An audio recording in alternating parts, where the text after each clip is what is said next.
ዶክተር ሰላም ነው እንዴት ነህ? ዶክተር በጣም ሰላም ነው አለክ አለው እንዴት ነህ? ደህና ነኝ በጣም። ይሄ ምን ይባላል?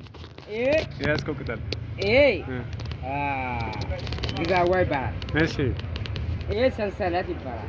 እሺ እሺ ይሄ ደግሞ ግራዋ ይባላል። መድኃኒት ናቸው ነው? አዎ።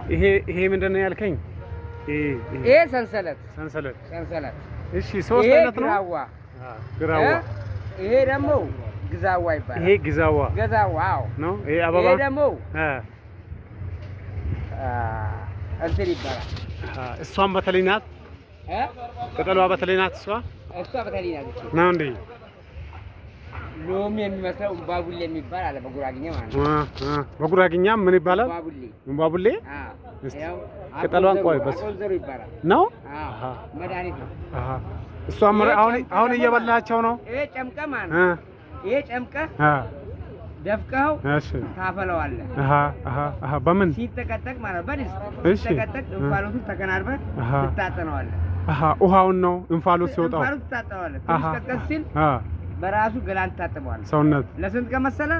3-4 ቀን። እናመሰግናለን። አወለ